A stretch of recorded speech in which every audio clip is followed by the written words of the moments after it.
Hello, everybody. Welcome to Duo Planet, the channel where we talk all things media. I'm one of your hosts, Azteral, and as always, I'm joined by fellow co-host Slasher. Hey everybody. And today, as enthusiastic as I try to sound, we are going to be reviewing, talking about, and discussing the season 2 finale of House of the Dragon, the Game of Thrones prequel We series. do get a Game of Thrones show next year though. That is true. We do get a Knight of the Seven Kingdoms, which I'm not sure which knight it is following, but I'm sort of I hoping it's have Balmondale. actually heard something about the show. You continue, I'll find it out. Uh, So this episode is titled "The Queen Who Ever Was." Um, Aemond becomes more volatile while Larys plots an Wait, what's escape. it called again? The Queen Who Ever No, Was. no, the other show next year. A Knight of the Seven Yeah. Kingdoms. Um, While Rhaenyra looks to press her advantage, this was a episode of dramatic setup, which to me is incredibly disappointing because that is what episode right. 7 Yeah. supposed to be. A Knight of the Seven Kingdoms will actually be following Sir Duncan. Oh, so Duncan's a pretty cool knight. I think, weren't far as I know, he's a knight for hire. Yeah. But also, they have casted someone who's going to be playing Aegon, um, another Aegon, That'll who probably will be it. be with Sir Duncan during the show. They That will travel together. probably be that might be Aegon the Younger. That might be Rhaenyra's son. Let me have a look. What was Or it it called? might be Right. or it might be another Aegon. It says a century before a century before the events of Game of Thrones. So this is set after the events of House of the Dragon, but centuries before Game of Thrones. So it'll be Aegon the Younger. Events of Game of Thrones. Two unlikely heroes wandered Westeros. A young, naive but courageous knight, Sir Duncan the Tall, and his diminutive squire, Egg, set an age when the Targaryen line still holds the Iron Throne, and the memory of the last dragon has not yet passed from living memory. Great destinies, powerful foes, and dangerous exploits all await these improbable and incomparable friends. Oh, George R. R. Martin will serve as a writer and executive producer on the series. Oh, that's good because I don't know who's making the final decisions for House of the Dragon, but I'll be honest with you, a couple of the decisions in this season kind of Uh, stink. for those who have ever seen the show Vikings Valhalla, like myself, Peter Clayfair, who was in that show, will be playing the role of Duncan. Uh, but yeah, is uh, Aegon goes by Egg, but it is Aegon.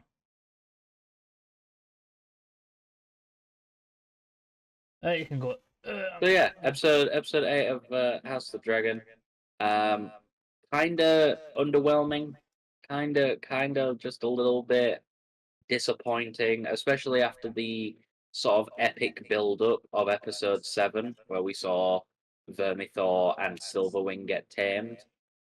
Ulf's a dick. Hugh's a cool guy. Adam's a cool guy. Aemon's lost his marbles. Helena just wants to go and cry in a corner. Alicent wants to go cry in the same corner. Egon's lost his cock and it burst like a sausage on a spittle, which is like the best line I think in the entire show. I that that line delivery caught me so off guard because it was so deadpan I was and about to say, like did you know he burned my cock off? Tom Glencarney, for whatever reason, was able to play like the perfect like balance between like in pain, like I could feel the pain, and the just deadpanness of, did you know that my cock burst like a sausage on a spittle? And I was like, okay, thanks, didn't need to know that, but Didn't okay. need that information. Thank you very much. Damon got a vision of events to come. He got to see a very, very rough looking White Walker.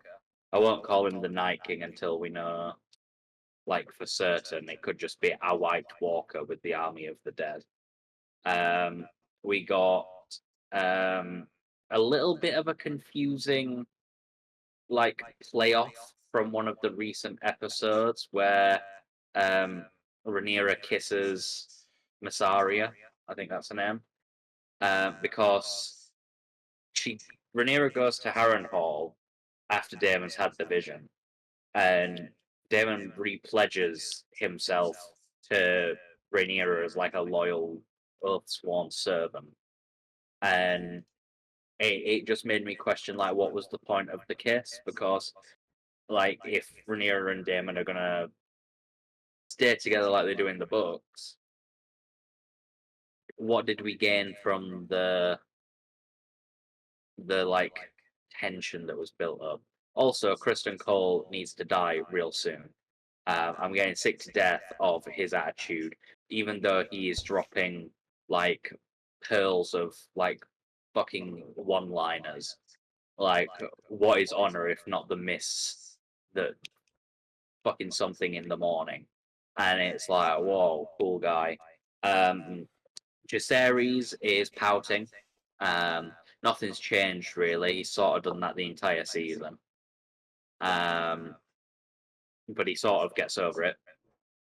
Rhaena, right? This is one I want to talk about the most, right? Rhaena Targaryen, Daemon's other daughter, not the one that is engaged to Jaceres, the one that was with Rhaenyra's kids, right? What is her story? What is her plan? She has gone to go get eaten by a dragon. That's all I can think of, because there's no way she's going to tame a wild dragon, right? Because they are called wild dragons for a reason. They are not supposed to be tamed. What else did we get? Alice River, creepy as fuck as always. The Lannisters got their armada to go break the Sea Snake's blockade. Still not sure if the person in question, the Lannister guy was like fighting and flirting with the entire episode, is a guy or a girl. I am still very unsure. But I'm yeah, just gonna. Here's the thing. They called him a guy. To me, it's a guy. yeah, and then I was like, oh, cool, we're about to meet this like badass admiral character, and then they walked in and we were like getting the intro scene, and I was sat there and I think I deadpan said to John, just, didn't they say he was a guy? And we were both looking at it and we were like, oh, interesting I character design. Either way, right? They called it a guy. It is definitely a guy. We got Sir Alfred Broom being sketchy as fuck, which, if you've read the books, you know what that turns into. What did you think, Jordan? What did you think of episode 8? I wanted more. I wanted more. I think this show could have. I think this season could have been longer. I think the 2 episodes that were cut down, I feel like if they'd have got those extra 2 episodes, we'd have had a pretty banging finale with Rhaenyra taking the city. I feel like, yeah, I feel like this show is because we don't know when it's gonna end, really, do we? Like, far as I know, from what I have seen online, people have said it could end with season 4. If that is true, but hey, HBO, can we not wait 2 years? Can you If it's going to end with season 4, season 3 needs to be Rhaenyra takes the city, a time jump, Aegon comes back, Rhaenyra dies, end season. Season 4 needs to be Hour of the Wolf. Yeah. And season 4 needs to show Cregan Stark putting into place the sort of continuation of the Targaryen Well, dynasty. George R.R. Martin has said that really the show to do justice would have to be four seasons anyway, but 10 episodes. Yeah. I don't know what the decision behind cutting it down to 8 episodes. I don't know either. I feel like it was just a weird decision. I feel like season 1 performed exceptionally well. I mean, like season 1 on average had like a score of like 8.6. And like this season, like literally the lowest rated episode last season was an 8. Yeah. That was the lowest rated episode this season, last season. This season, we've gone as low as 6.2 on IMDb. And I worry because I've been here before. Before me and Will even started watch this episode, he told me that they've said they're gonna go off the rails from what George R.R. Martin's books They has. sort of have. And I mean, like season 1 did do minor changes, which is fine, but like this season seems like it's been doing a lot. It's quite strange to just add stuff to a already like existing story. Like the story is written. You have the story already. All you have to do is write like the dialogue that isn't written already. You don't need to like change the actions. You just need to write the unspoken dialogue. And for some reason they are like changing character motivations. Like I'm pretty sure in the book there's no sort of like indication or hint that Rhaenyra is interested in women in any way. There's zero of that, and all of a sudden we're getting a makeout scene with. The thing is, if it went somewhere, I'd be okay with it. But like, it's not gone anywhere. They haven't done anything. It happened, and then it's been forgotten about. Like it's like it didn't happen. It's like they completely forgot about it. That might be an issue with the way that they film the show, because obviously it's not filmed in sequential order. Scenes are filmed like in a vacuum. So like all the nightmare scenes for Daemon were filmed at the same time. All of the like Dragonstone scenes will have been filmed at the same time to like ensure that you get the scenes. Like me and Will did say at the beginning that we hope the show doesn't have a Witcher moment. Yeah. Because we all know that The Witcher, with how that's gone, and the fact that they seem not to care about the source material at the minute, it kind of seems that people making the show don't care. I mean, last season I was like shouting from the hills that this was the greatest adaptation ever. An adaptation doesn't have to be full on. It doesn't have to be, obviously, like the Marvel movies and stuff like that. They're adaptations and they don't do word by word and story by story. I mean, there's a difference between an adaptation and what this is trying to be. This is trying to be putting the book into a show. Yeah. That is what Game of Thrones originally was. Everything in the book was basically just word for word, like image for image taken from the book. And that's what season 1 was, and that's probably why season 1 is probably my favorite adaptation of anything ever, because it was just literally word for word, image for image. And then season 2, it seems they're trying to do the opposite. Sort of the issue that I had with The Last of Us, where it was like it was similar. You had like similar scenes that you had in the game, but they were like tweaked ever so slightly, and it didn't really feel satisfying with the tweak that was made.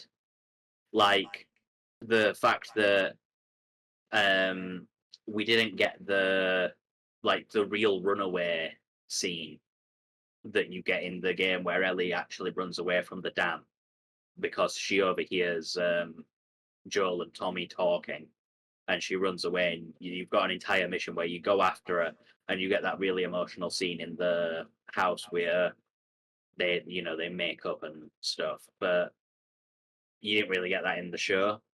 This Yeah. sort of had the same thing, but instead of like stuff like that, it felt like they were just adding stuff for adding its sake. Like some of the scenes felt like unneeded. Like even in this finale, the other girl, the Damon's other daughter, not the one that's engaged to Yeah, I know. Jaceres, Yeah, I know what you're about. her entire like presence in this finale was just watching her walk around the wilderness and struggle to survive. And it's like, what is this adding to this story? Like, It was her hunting down a dragon. there is no like payoff here, because if she tames that wild dragon, she shouldn't be able to. They are wild dragons. That is why they are wild. It would be funny if she does manage to tame it and then it gets eaten by the cannibal. That would be very funny. It's like Kristen Cole. The character makes zero sense currently, because he gets with Rhaenyra, right? He's having a great time. About to say, he seems like he's now the one on a side quest. He's banging the princess. He tries to get her to run away with him. Come on, let's go farm some oranges and some cinnamon. She goes, nah, fuck that, pal. I'm a princess. And he goes, all right, fuck you, you bitch queen. And he then goes off and he starts ploughing Alicent after Viserys' death. And Alicent, who has made herself a modicum of virtue this entire time, is just banging her sister, not her sister, her best friend's former lover. And, that's grand. And I think Sir Kristen. they're all acting like they're blameless when they're all as bad as one another. Sir Kristen just hates the fact that Rhaenyra wouldn't. Rhaenyra said no, and he got so pissy. The thing is, Alicent technically also said no, because Alicent never made a mention of wanting to go with Sir Kristen anywhere in this episode when she was talking about leaving with Helena. There was no mention of, I'll take Sir Kristen with me as well. Yeah, there wasn't. We'll go farm oranges and cinnamon. Because I don't think she loves him. No, he is sex to her. He's just. Whereas he is madly in love with her, as he like insinuated in exactly like the episode where she's the beacon I follow. Yeah. The acting is great as always. They're not pulling punches with the acting. I do think it is very much a writing problem. I do think they're tweaking and they're adding stuff that don't need tweaking and adding, and stuff that does need tweaking and adding to, they're not. And that is where we're going to end up with problems if they don't re-thingy and be like, oh yeah, people like this part of the book, let's not change it, instead of being like, oh, people like this part of the book, let's change everything. I feel like the fact that the show that's coming out next year has George R.R. Martin more involved, I think is gonna probably do well for him. Has he also like George, has he ever wrote a book about that ever? Yeah. Basically everything that they're writing now is basically. Wait, what were you still gonna say? Yeah, George. Quick thing, right? Look at me. Look, you can't look at me, but look at me, right? Right. Finish writing The Winds of Winter now. It has been like 12 years. We have been desperately waiting for the end of A Song of Ice and Fire, and now it's a bit late because they've already done season 8 of Game of Thrones. They didn't like hold off until they'd got source material. No, they wrote it themselves. But like now, The Winds of Winter is going to be a really bad taste, because everyone's going to sit there and be like, oh, Game of Thrones could have had a really cool ending if they, had just done this instead of what they decided to do. Finish writing The Winds of Winter before writing literally anything else or doing anything else. Please. Anyway, what would you rate this episode, John? I'll say you're done. No. Give me So your for- rating first. I'm gonna give the episode a 6, and I'm gonna give the overall season an 8. I'm gonna give this episode 6, and the entire season an 8. Yeah, I'm gonna agree. Yeah. Well, I mean, it's not bad. It's not awful. It's just like it's disappointing considering yeah. last season was And so here's good. the thing: we don't have anything TV show wise to review for a while. Nope. We've got zero. We've got fuck all. We're not reviewing Rings of Power. We're just gonna watch that, aren't we? We've still got episode. We'll probably do the podcast, and I'll probably upload a bunch of. We'll probably do more gaming videos, along with doing the videos for Baldur's Gate. But yeah, we'll figure that out. That's all I've got to do. That's all I've got. Well, in that case, I hope you enjoy this review and reaction and discussion about the finale of House of the Dragon Season 2. I've been one of your hosts, Azteral. I have been your other host, Slasher. We'll see you in 2 years for House of the Dragon Season 3. And then we'll see you in another 2 years after that for House of the Dragon Season 4. Yeah. But until then, But we'll see you next year for A Night of the Seven Kingdoms and Daredevil Born Again. We are going to have to figure out like an acronym for that, because I am not saying A Night of the Seven Kingdoms every week when we review that. Yeah. So we'll see you in whatever the next video is. Bye for now. Bye for now. Forget 1,000 things every day, pal. Make sure this is one of them. Server etiquette!